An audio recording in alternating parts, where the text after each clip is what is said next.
"Ma'am, we found your soaked child in the park." It was 1 a.m. on a stormy night when a police officer suddenly showed up at my door. I was totally confused. After all, my 2-year-old daughter was peacefully sleeping in her bed. The officer had with him a little girl, around 4 years old, wearing tattered clothes and looking frail. She stared at me trembling with tears in her eyes. The officer showed me a note the girl was clutching and had my name and address written on it. Could it be? I suddenly hugged the little girl, and a flood of memories rushed back into my mind. I am Susan, a 33-year-old housewife. I live with my husband Michael, who is the same age, and our 2-year-old daughter Sarah. We have a happy life together, but I have a past I'd rather not remember. It was 5 years ago. I got married for the first time when I was 28. My husband was Joseph, my boss at the company where I worked. Joseph was a generous mentor, and I admired his confidence and his ability to put people at ease. When he asked me out, I dated him for about 6 months and happily accepted his marriage proposal. My family also seemed to have a good impression of him. In particular, my sister Lisa, who is 5 years younger than me, was thrilled to have a great brother-in-law. Joseph even told me, "I was surprised he had such a beautiful and cute sister." Lisa was indeed adorable, both in looks and personality. When we were little, she would always follow me around saying, "Susan, I love you." We were really close sisters. After getting married to Joseph, Lisa started coming over to our new home more frequently. Joseph is so mature. I really look up to him. The guys around me are just kids in comparison. I'm flattered that a cute girl like you, Lisa, would compliment me. I felt uneasy watching Lisa grow fond of Joseph and my husband seeming to enjoy the attention, but my intuition eventually proved correct. One day, they both vanished, hand in hand. They left behind a note saying, "Susan, I'm sorry," along with filled-out divorce papers. Life can be dramatic, but who really goes through something like having their husband and sister fall in love? Why couldn't they have just been honest with me? I would have been willing to let Lisa have Joseph. If I could utterly despise them, maybe it would be easier. But in my case, that wasn't how I felt. I filed for divorce immediately, ending my brief marriage within a year. The one who saved me from the depths of despair after being betrayed by my loving husband and sister was my current husband, Michael. We had originally met in a college club. Michael proposed to me 3 years ago after supporting me through my recovery, and we remarried. Our daughter Sarah was born, and life had been peaceful. Then, it happened. Suddenly, at 1 a.m., our doorbell rang incessantly. Despite a raging hurricane outside, I got out of bed after patting my sleeping daughter's head, wondering what on earth was going on. With my husband away on business, I peeked outside cautiously and found a police officer standing there. "We found your soaking wet child in a nearby park." "What? My daughter is sleeping in her bed right now." "That's strange. The child has a note with your name and this address. Could you please open the door to confirm?" When I opened the door, standing there were the police officer and a skinny, drenched little girl about 4 years old. She was dressed in tattered clothes. The note she clutched read, "Please take care of this child," and the handwriting looked familiar. I couldn't help but kneel down and take her icy cold hand. Tears filled her eyes as she stared at me and shivered. "This girl is..." Suddenly I hugged her tightly. Memories flooded back to me. I used to hug my younger sister Lisa, who was 5 years my junior, just like this. The child was the spitting image of Lisa, and there was no mistaking that the handwriting on the note was hers. I told the police, "This child is likely my sister's." But what was such a small child doing alone in the park in the middle of the night? "What's your name?" "Jennifer." "Jennifer? Why were you in the park?" "I came to this house with Mom, then Mom disappeared, so I was looking for her." Young Jennifer couldn't explain any further. Worried, Jennifer shivers every time the howling wind and rain intensify. I softly assure her, "She's soaked. If I don't get her into a warm bath and change her clothes, she'll catch a cold." I had some larger clothes a friend had given me, which their kids had outgrown. I got those ready for her. While I'm helping Jennifer out of her clothes in the bathroom, I let out an involuntary gasp. Unbelievably, her body has multiple bruises as if she's been pinched and slapped. My heart tightens thinking what she's been through with such a small body. To top it off, she's wearing a handmade charm hanging from her chest over her undershirt. Curious as I am about it, I put it aside for now and get her into the bath. After the bath, when I comb her hair and dress her in clean clothes, Jennifer looks remarkably refreshed and adorable. She's thin, but she strongly resembles my sister Lisa when she was young. I am convinced Jennifer is Lisa's daughter. I took her into bed, wrap her in a blanket, and hug her. "Rest easy. Good night," I say. She murmurs, "So warm," and, reassured, falls deeply asleep. The next morning, while Jennifer and Sarah are still sleeping, my mobile phone rings. An unknown number. Cautiously, I answer. No one speaks, but I can hear faint breathing. "Lisa, is that you?" "No, it's me, Joseph. Long time. Glad your number hasn't changed, Susan." "It's my ex-husband, Joseph. What do you want now?" "Strange question, but are you taking care of a girl?" I hesitate, but feign ignorance, recalling last night. "What are you talking about?" "How's Lisa?" Joseph avoids answering and hangs up, saying, "Never mind then." In truth, after Jennifer had gone to sleep, I'd opened the charm and found a letter inside. It read, "Susan, I'm sorry, I know I can't ask for favors now, but please take care of my daughter, Jennifer." Additionally, the letter had shocking revelations that left me trembling with anger. It also provided the location of the bar where my sister works, so I decided to go meet her. I'll leave Sarah and Jennifer with my mom at our family home. Seeing Jennifer, my mom softly holds her and says, "She looks just like Lisa," tears filling her eyes. A week ago, Lisa suddenly called. She said she wanted to apologize in person and asked for your address. So that's how she found me. I had my reservations, but she seemed desperate and kept insisting, so I reluctantly agreed. "I'm sorry." "You did nothing wrong, Mom. Thanks to you, I might be able to help Lisa." "What?" "I'm entrusting these kids to you for that reason." So I left my family home and headed to the bar where Lisa works. It was only a 30-minute taxi ride away.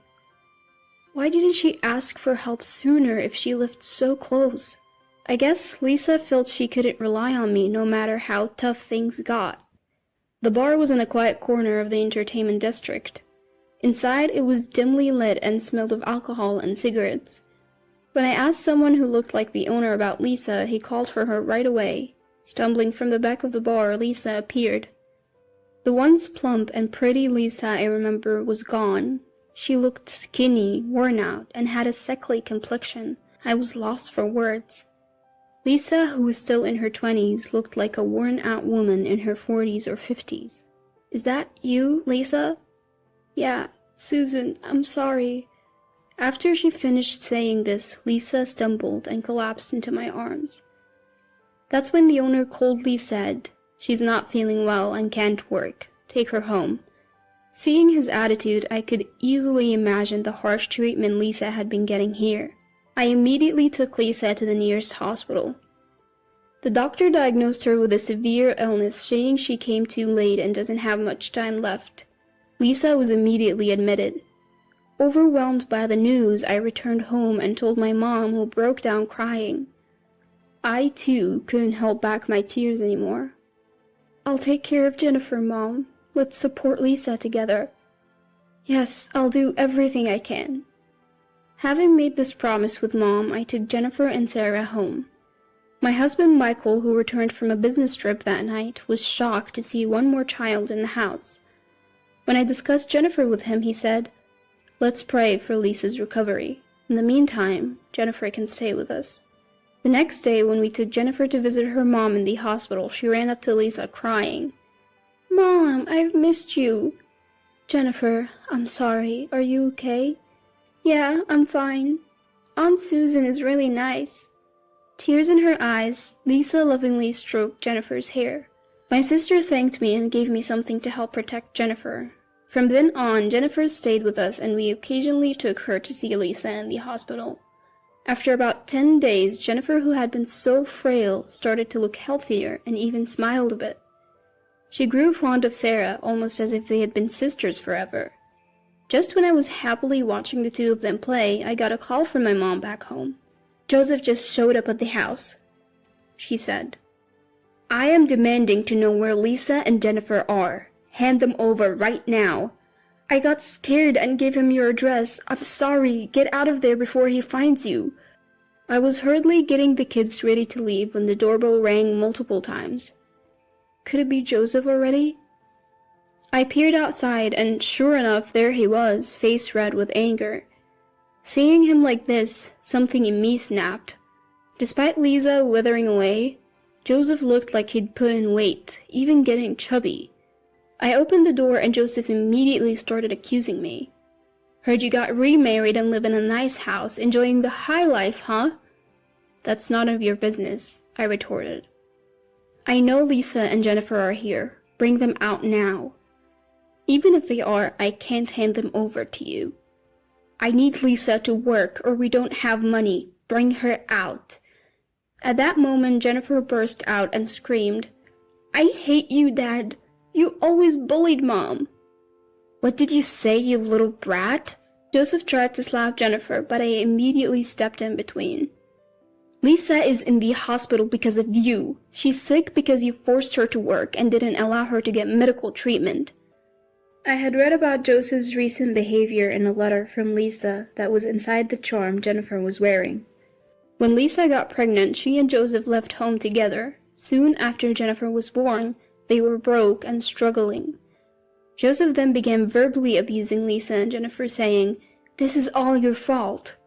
He took all the money Lisa earned from her job at a bar and squandered it on gambling and fun. They were left without even food.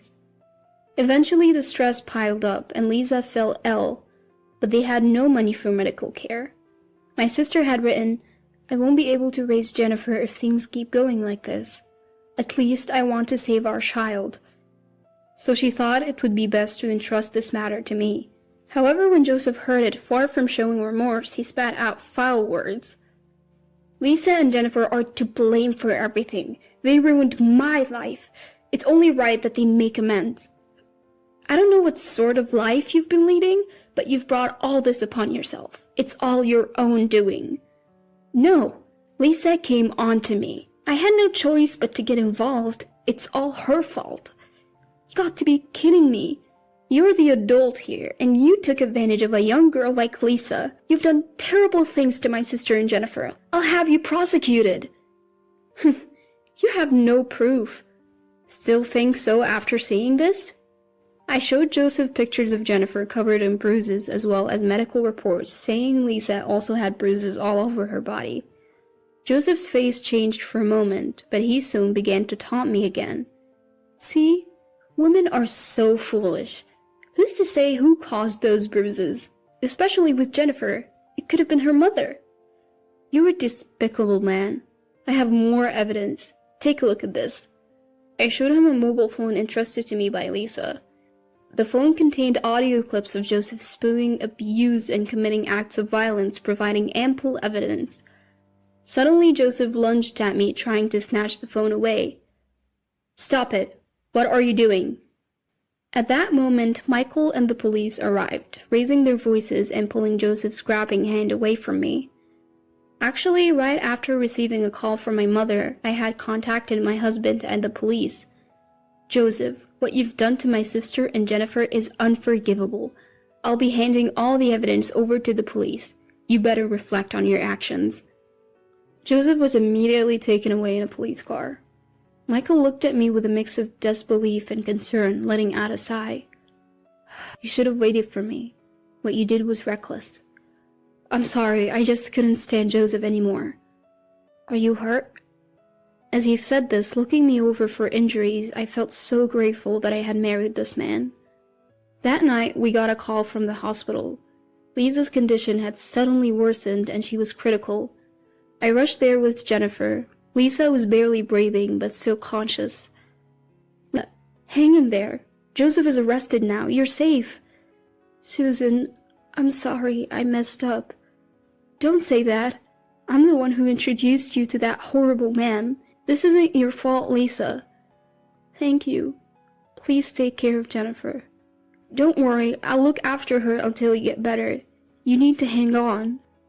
Jennifer gripped Lisa's hand tightly, tears streaming down her face.